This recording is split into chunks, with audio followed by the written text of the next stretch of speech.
لبیک لبیک لبیک یا رسول اللہ، تاجدار ختم نبوت، زندہ باد زندہ باد زندہ باد۔ فلسطین سے ہمارا رشتہ کیا، لا الہ الا اللہ محمد الرسول اللہ۔ آج میں اس لیے حاضر ہوا ہوں تاکہ آپ کو مذاکرات کے حوالے سے کچھ حقائق بتا سکوں۔ آج 2 نومبر کا دن ہے اور یہ بڑا یادگار دن ہے۔ اس دن قبلہ امیر المجاہدین شیخ الحدیث و تفسیر حضرت علامہ مولانا حافظ خادم حسین رضوی صاحب رحمۃ اللہ علیہ، آپ نے کارکنان سے ایک حلف لیا تھا۔ ہن میں ایک حلف نامہ پڑھن لگا، تسی سارے اودے تے پڑھنا ہے نال۔ اے مجمع واسطے سی بنایا۔ بسم اللہ الرحمن الرحیم۔ میں اللہ رب العزت کو سمیع و بصیر جان کر اور خاتم الانبیاء والمرسلین حضرت محمد مصطفیٰ صلی اللہ تعالی علیہ وسلم کو اللہ تبارک و تعالی ہمیں اس حلف پر مرتے دم تک قائم رہنے کی توفیق عطا فرمائے۔ تحریک لبیک یا رسول اللہ پاکستانی یہ وہ عظیم جماعت ہے جس نے پورے ملک میں پرامن لبیک یا اقصی مارچ کا اہتمام کیا اور فلسطین کے ساتھ اظہار یکجہتی کے لیے ملکی سطح پر، ڈویژن سطح پر، ضلع اور تحصیل سطح پر لبیک یا اقصی مارچ کا اہتمام کیا۔ اور انہی مارچوں کا ہی وہ تسلسل تھا کہ جب نیتن یاہو کو دہشت گرد قرار دلوایا اور اس کا اعلان حکومت پاکستان سے کروایا۔ اور نیتن یاہو جو ہے وہ ایک دہشت گرد ہے اور جنگی جرائم کا مرتکب ہے۔ اور اسی بات کا غصہ تھا ٹرمپ کو اور نیتن یاہو کو، اور اسی غصے کو نکالنے کے لیے انہوں نے قادیانیوں کے کہنے پر تحریک لبیک یا رسول اللہ پاکستان سے وہ جو انتقام لیا وہ ساری دنیا کے سامنے ہے۔ لیکن ٹھیک ہے، وہ لبیک کی تحریک جو ہے وہ چل رہی ہے جب تک ان کا بھی ایک کلائمیکس ہونا پھر زوال آ جانا ہے، کلائمیکس ہونا پھر زوال آ جانا ہے، کلائمیکس ہونا پھر زوال آ جانا ہے۔ اور تحریک لبیک یا رسول اللہ پاکستان کے کتنے لوگوں کو شہید کیا گیا، یہ بات ہم سے نہ سنیں بلکہ حضرت علامہ مولانا جلیل احمد شرک پوری صاحب، جو کہ تحریک لبیک یا رسول اللہ پاکستان کے کوئی ذمہ دار یا کارکن نہیں ہے، وہ کتنے درد کے ساتھ بیان کر رہے تھے کہ 1000 سے اوپر لوگوں کو قتل کیا گیا، پھر ان کی لاشوں کو ٹرکوں میں لوڈ کر کے اوپر کپڑا ڈال کے لے جایا گیا۔ آپ کو حلفن قرآن لوگ کہیں گے جی 1000 سے زیادہ بندے شہید ہوئے ہیں، 1000 سے زیادہ شادی ہوئی ہے۔ یہ ظلم اور بربریت مرید کے مقام پر تحریک لبیک یا رسول اللہ پر اتنا ظلم اور جبر کیا گیا، حالانکہ آپ نے ایسا کام اسرائیل کی غلیظ ترین حکومت میں بھی نہیں دیکھا ہوگا۔ یہ کام اگر کیا ہے تو پاکستان کی حکومت نے پاکستان کی گولیوں سے پاکستان کے بیٹوں کو شہید بھی کیا۔ اور قومی خزانے کا جو بے دریغ استعمال ہے وہ یہ ہے۔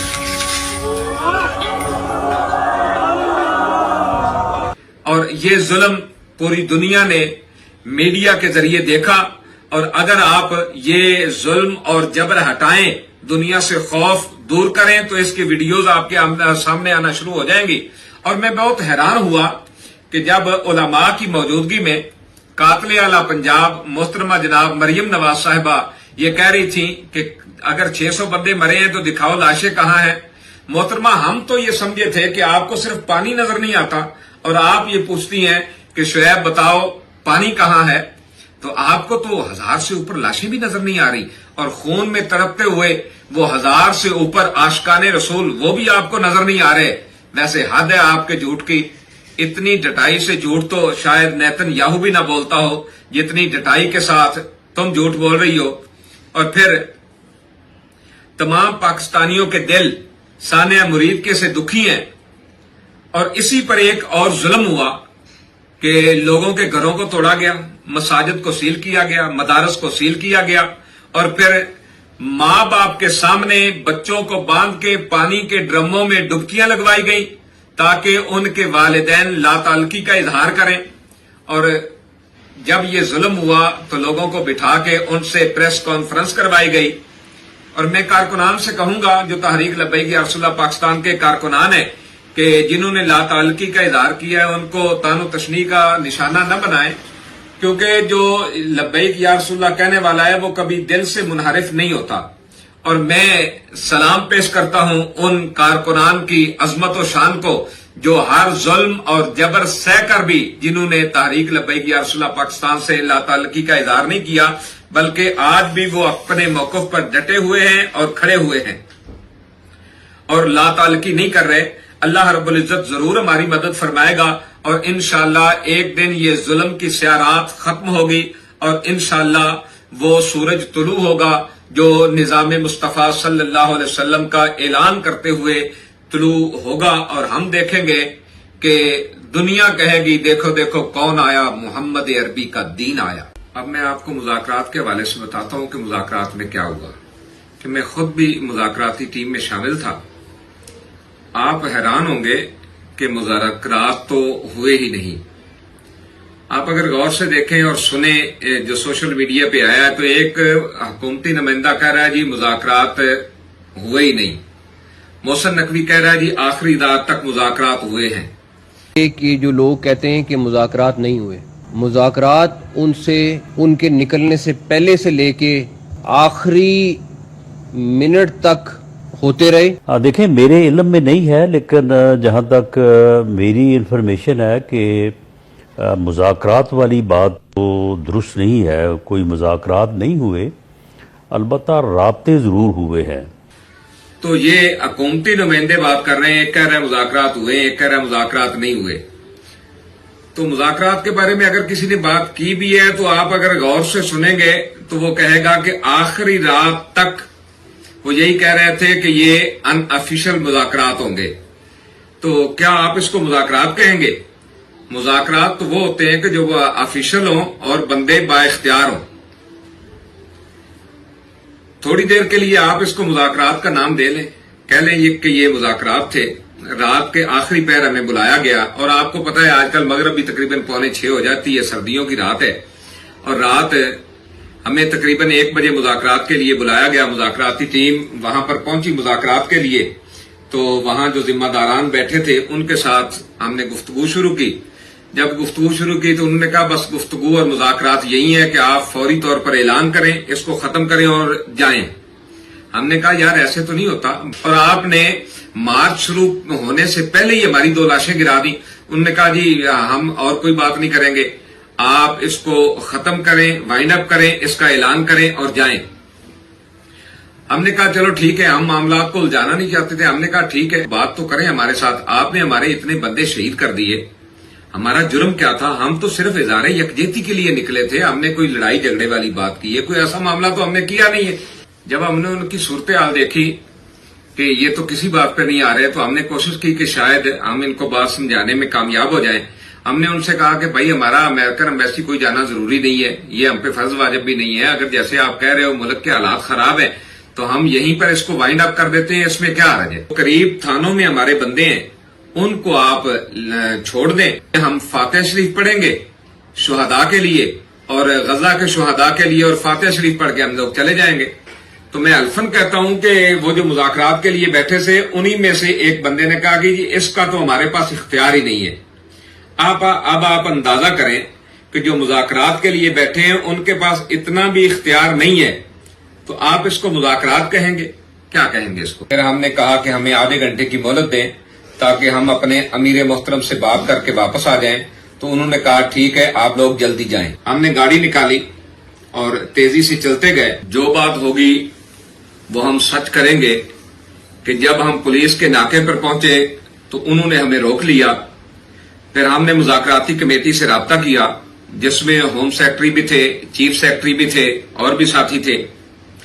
ہم نے ان سے رابطہ کیا تو پھر انہوں نے فون پہ کسی بندے کو بتایا تو پھر انہوں نے ہمیں جانے دیا۔ ابھی جہاں ہمارا مارچ ہو رہا تھا ہم اس سے تقریباً کوئی 4 کلومیٹر دور تھے، اور راستے میں ہم نے دیکھا کہ ہر طرف فورسز ہی فورسز ہیں۔ ایسے محسوس ہو رہا تھا کہ یہ پورے ملک پر چڑھائی کرنے کے والے ہیں۔ یہ تو ایک طرف ہے، آگے جو فورس ہے وہ علیحدہ ہے، جو سائڈوں پہ فورس تھی وہ علیحدہ تھی۔ ہم نے ان کی ہائی مشینریز دیکھی، ان کے تیور دیکھے، تو ہم نے امیر محترم کو فون کیا اور ان کو بتایا کہ ان کے عزائم بہت خطرناک ہیں اور یہ کسی صورت نہیں رکیں گے اور ہزاروں لوگوں کو شہید کر دیں گے۔ تو امیر محترم نے فوراً ہمیں کہا کہ آپ لوگوں کو اختیار ہے, آپ جو فیصلہ کریں گے وہ من و عن قبول کیا جائے گا. اور بھائی میں آپ سے کہتا ہوں کہ جو ہماری مذاکراتی کمیٹی کہے گی ہم بالکل مانیں گے, لیکن یہ گولی, یہ شیلنگ, یہ بند کرو. تو پھر ہم نے انہیں کہا کہ آپ وہاں پر بھی اعلان کر دیں کہ مذاکراتی کمیٹی کو ہم نے مکمل اختیار دے دیا ہے, وہ با اختیار ہیں.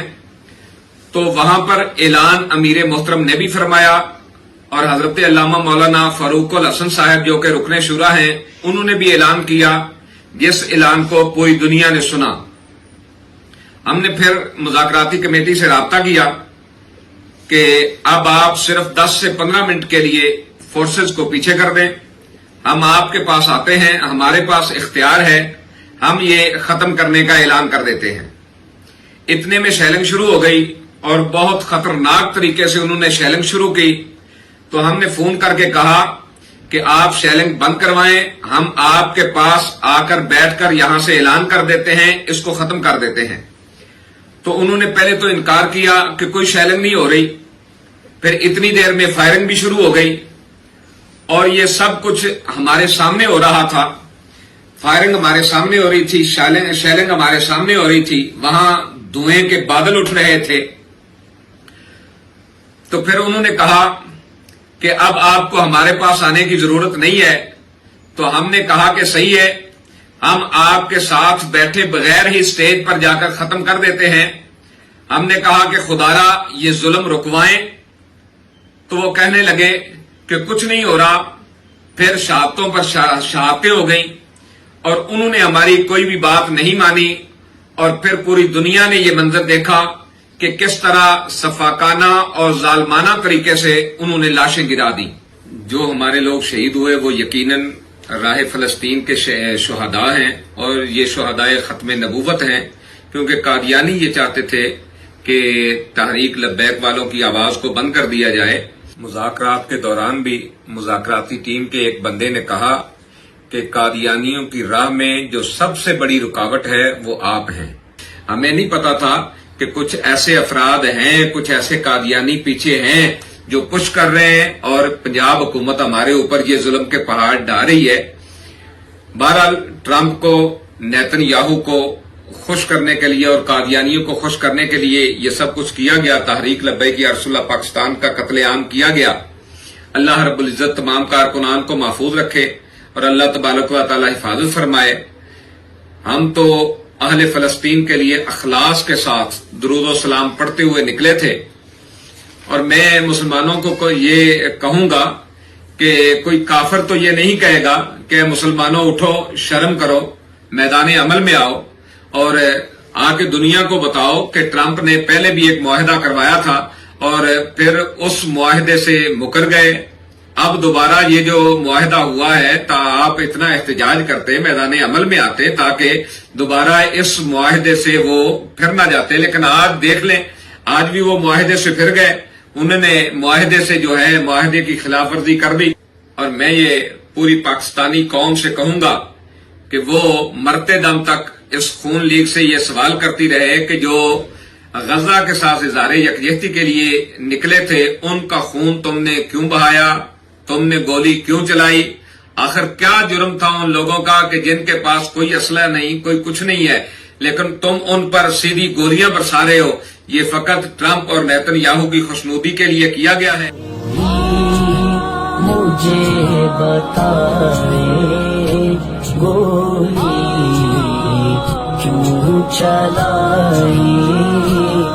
اب بھی اگر تم میں شرم ہے اور اپنی غلطی کا احساس ہو گیا ہے تو شہداء ہمارے حوالے کر دو اور اعلان کرو کہ ہم اسرائیل کو کبھی تسلیم نہیں کریں گے. اور ہزاروں مسلمانوں کا قاتل ٹرمپ اور نیتن یاہو کی مذمت میں اسمبلی میں قرارداد پیش کرو, کیونکہ دوسری بار ٹرمپ اور نیتن یاہو نے امن معاہدے کی دھجیاں اڑا دی ہیں اور مسلمانوں کا قتل عام شروع کر دیا ہے.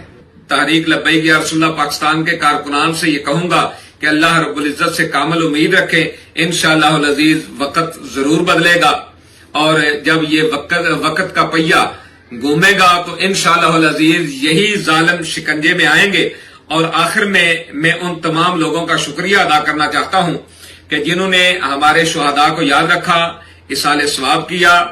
بالخصوص میں شکریہ ادا کرنا چاہوں گا مفتی اعظم پاکستان استاد العلماء حضرت علامہ مولانا مفتی منیب الرحمان صاحب اور ان کی پوری ٹیم اور تمام تنظیمات اہل سنت، بالخصوص استاد العلماء حضرت علامہ مولانا پیر سید مظہر سعید کاظمی صاحب، حضرت علامہ مولانا قاری زوار بہادر صاحب، سینیٹر حافظ محمد مشتاق صاحب، تمام صحافی برادران، تمام وکلاء اور علماء اہل سنت اور عوام اہل سنت کا شکریہ ادا کرتا ہوں. وزیر اعلیٰ کے پی کے سہیل افریدی صاحب جنہوں نے اسمبلی فلور پر شہداء کو یاد رکھا اور انہیں اصال ثواب کیا. اسی طرح جس کسی نے بھی ہم مظلوموں کے حق میں آواز اٹھائی اور قاتل نواز حکومت کی مذمت کی، ہم ان کا شکریہ ادا کرتے ہیں اور امید کرتے ہیں کہ قاتل حکومت کے خلاف شہدائے ختم نبوت اور شہدائے فلسطین کے لیے ایک طاقتور آواز بن کر ابھریں گے. قاتل حکومت سے حساب لیا جا سکے کہ گولی کیوں چلائی، اور میں تحریک لبیک پاکستان کے کارکنان سے کہوں گا کہ اپنے آپ کو محفوظ رکھیں اور اس بات کا پختہ یقین رکھیں کہ جن مالکوں کا ہم کام کرتے ہیں وہ ہمیں بے آسرا نہیں چھوڑیں گے. انہیں جانا انہیں مانا، نہ رکھا غیر سے کام، للہ الحمد کہ میں دنیا سے مسلمان گیا.